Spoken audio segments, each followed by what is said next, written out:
Hey, what's going on guys? This is Jake at That Fit Friend, and today I'm going to be comparing the Nike Metcon 9 to the Reebok Nano X3. Let's dive in.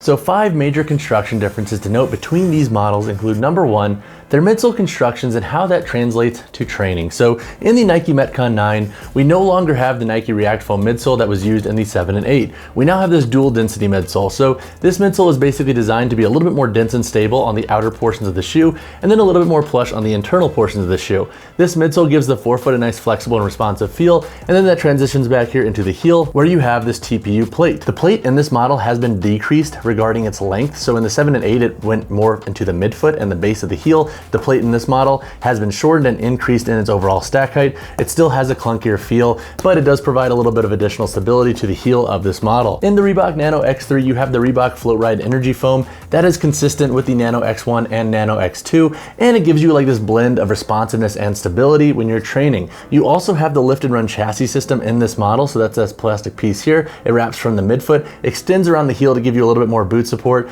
and then it has this dome underneath the physical foam midsole. That dome then has a little bit more air under it and compresses based on what you're doing to give the shoe a slightly more versatile feel. Regarding the overall denseness of these shoes materials, honestly, it's tough to say which has a denser feel. The Nike Metcon 9 does have a slightly higher stack height compared to the 7 and 8, and the midsole does compress a little bit more. So regarding overall versatility, I think the forefoot in the Metcon 9 has a slightly more versatile feel, but the Nano X3's midsole feels more consistent throughout. The second major difference to note about these models is their outsole constructions and their tread patterns. So over here in the Reebok Nano X3, you have a full rubber tread. You have some grooves up here through the forefoot to give you a little bit of additional flexibility, but overall, this tread pattern does a really good job with grip, I think, on different surfaces. So when it comes to training, the outsole in the Nano X3 shouldn't give you traction issues whatsoever. In the Nike Metcon 9, you also have a full rubber outsole. You have a herringbone tread patterning up here in the forefoot and back here in the heel, and then through the midfoot you have a different texture, and you have this additional rope guard material that is pretty consistent throughout. So this material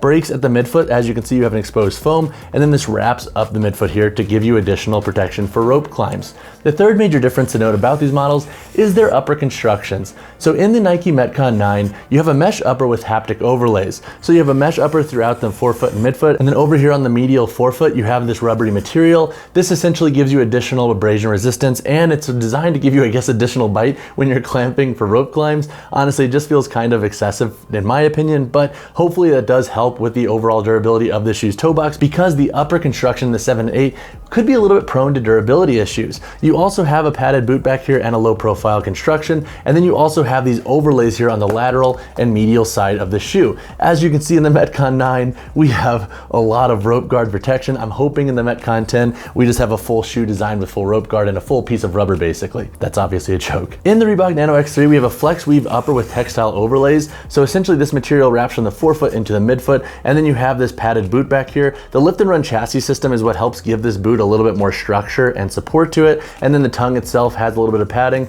It is a non-gusseted tongue and it's a little bit thin. Honestly, for the next iteration, I'm really hoping that Reebok widens their tongue a little bit, or at least gussets the Nano X4's tongue, because the tongue can be a little bit prone to sliding at times in the Nano X3. But overall, when it comes to upper durability and differences, I do think the Metcon 9 is going to have an edge here than the Nano X3. So for example, you can have this knit start to fray a little bit if you have friction on it, especially on concrete. So you're going to want to be a little bit more conscious of the upper in the forefoot of the Nano X3 if you're doing any form of training where that toe might be dragging on the ground. The fourth major difference to note about these models is their sizing and fit. So I think for the first time and possibly ever, the Metcon actually has like a slightly wider feel to it compared to the Nano X3. In the Metcon 9, they have increased the width of the toe box. You don't have as aggressive of a taper in this model, so it's a little bit more anatomical in nature, and with this reworked upper construction, you actually have a bit more volume in the shoe, so it has a wider fit compared to pretty much every Metcon to date. And when you compare it to the Nano X3, which does have a slightly wider fit, the flex weave upper in this model hugs the foot a little bit more,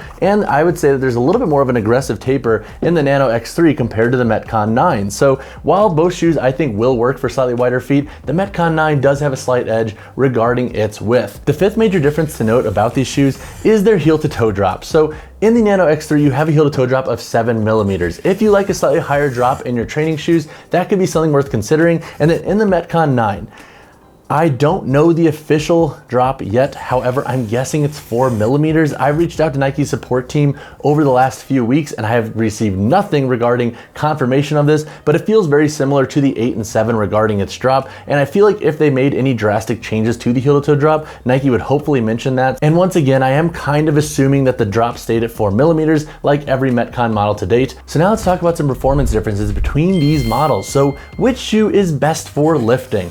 So over the last 2 years, I've taken the Metcon 7 and 8 over the Nano X1 and Nano X2 in the context of pure lifting focused athletes and lifters.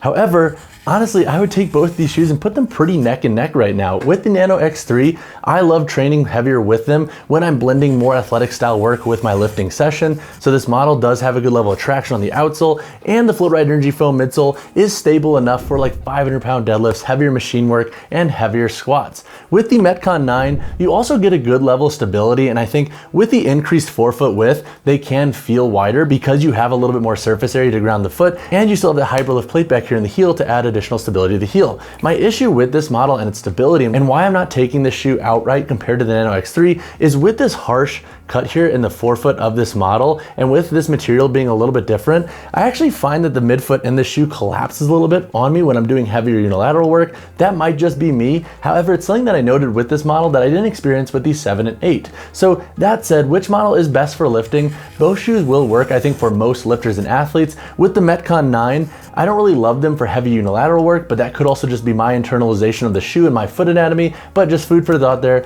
Both these models should work plenty fine for lifting for most athletes and lifters. All right, so now which model is best for CrossFit? So I like both of these shoes, but for slightly different reasons. With the Nano X3, I like this model a lot for WODs that are a little bit more hybrid in nature. So if I have shorter runs programmed or they're a little bit more dynamic, I feel like the Nano X3 is a little bit more comfortable, and you do get plenty of stability with the shoe, so you can use them for your heavier WODs as well. The only thing to think about with this model is that I haven't noticed this, but some folks have reported that the outsole in this model can lip away from the midsole. Again, I haven't experienced this, but it is food for thought with this shoe. With the Metcon 9, you have a lot of features dialed in for a CrossFit. So you now have this really aggressive rope guard here. So I don't think rope climbing is going to break down the shoe, at least I hope not. Otherwise, it kind of nullifies all these gaudy features on this model. You also have this abrasion resistant material up here in the toe box and an extended outsole wrap. So the shoe should hopefully last a while regarding its upper durability for CrossFit. And this model is a little bit more on the stable side. So if you do have a WOD with a lifting bias, this model might be a good pick, especially if you have like the Metcon 7 and 8. My only issue with this model and concern with it regarding CrossFit is that with the heel here, I don't find it that comfortable. So for WODs that have running, this shoe is once again a pass for me, similar to the 7 and 8. And I'm really curious to see how this forefoot lasts, because in the 7 and 8, you also had that outsole start to lip away from the midsole at times with some of the models. So I'm curious if the 9 is going to have a similar issue because of that really aggressive forefoot break. So that said, which model is taking the win here? The Metcon 9 is awesome for lifting biased WODs, and then if you're doing a hybrid focus WOD or any kind of WOD with a little bit more versatility programmed, I think the Nano X3 has the edge. So now which model is best for versatile training? So in this context, I do think there's a clear winner, and that's the Reebok Nano X3. I think it has a little bit more range to where it can be comfortable for different styles of workouts. So if you're doing a lot of jumping, any form of multi-directional work, I think the Nano X3 gives you a slightly wider range there. The Metcon 9 can work for some athletic focused sessions. However, if you're primarily on the forefoot, that's where this model will excel. Anytime you have this heel hit, I think it takes away from the versatility of the shoe, and that was a knock that I also had on the Metcon 7 and 8. So if you're somebody who wants a shoe for HIIT classes and more versatile style sessions where you're blending jumping, lifting, running, etc., I'm gonna go with the Nano X3 in this training vertical. All right, so now which model is best for daily wear? So both these shoes can work if you're just wearing them out and about quickly to like run errands and then wear to the gym or wear to your class. But I think if I had to pick a model that I would wear all day with a little bit more comfort and a little bit more style, I think the Nano X3 also has the edge here. The Metcon 9 is okay, and with its wider toe box, it does have a bit more comfort compared to the 7 and 8 for all day wear. However, the upper isn't the most breathable, and with the heel, it's just not the most comfortable to walk around in all day. So I think if you do want a shoe for training, but then wearing all day, the Nano X3 I think can take the edge there as well. All right, so now let's talk about some price differences between the Metcon 9 and Nano X3.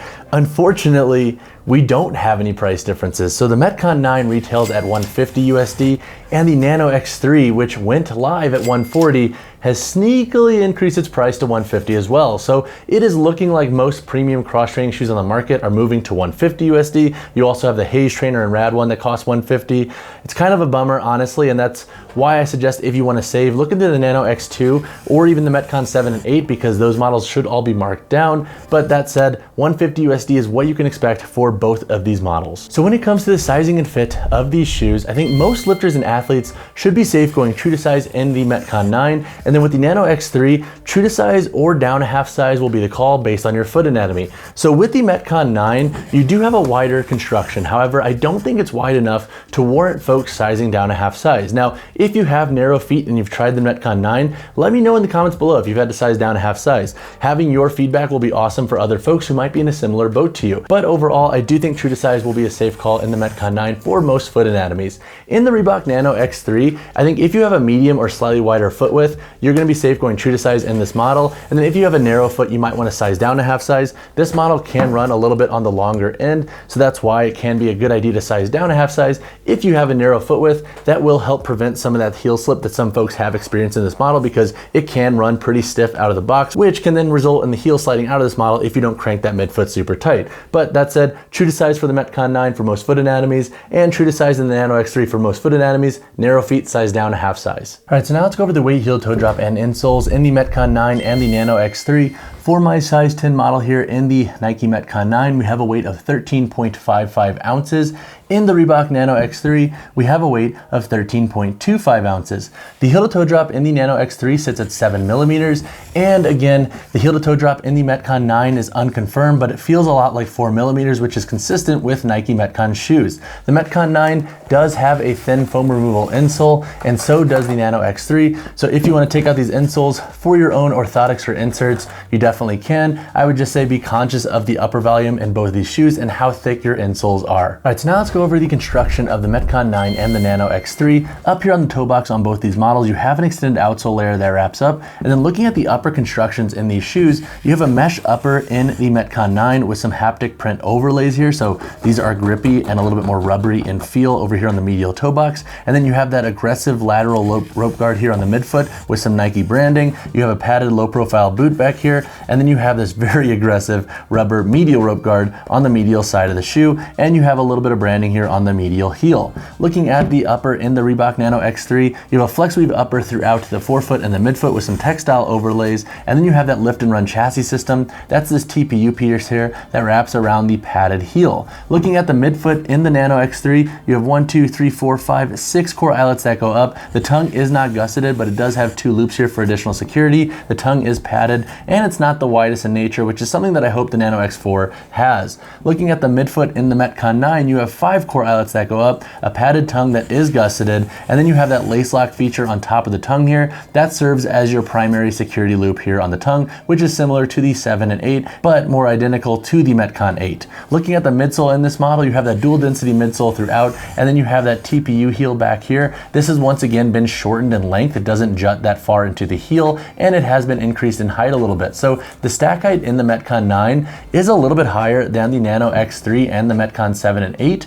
In the Nano X3, you have the float ride energy foam throughout. You also have some rubber overlays here on the medial and lateral side for rope climbing support. And this material is once again not as soft as the Metcon 9, but both shoes I would say are pretty comparable regarding their responsiveness and versatility. Both shoes have full rubber outsoles. Here in the Nano X3, you have grooves up here in the forefoot, and then you have a different texture back here on the heel. In the Metcon 9, you have grooves up in the forefoot, you have a pretty stiff heel back here, and then you have a break here at the midfoot. And then once again, both shoes have removable insoles, but if you have additional construction questions on these models, drop a comment down below. All right guys, that wraps up my comparison of the Nike Metcon 9 and the Reebok Nano X3. Both these shoes have their own list of pros and cons, and they excel for different things. Honestly, if I had to pick my favorite between these two models, I'm actually gonna go with the Reebok Nano X3, and I haven't been on the Reebok side in a minute. If you've worn both of these shoes, let me know which is your favorite down in the comments below and why. But if you have additional questions on this video and these shoes, drop a comment down below or reach out to me personally, whichever you prefer. And as always, y'all, drop a like on the video, drop subscribe to the channel. I will see you in the next one.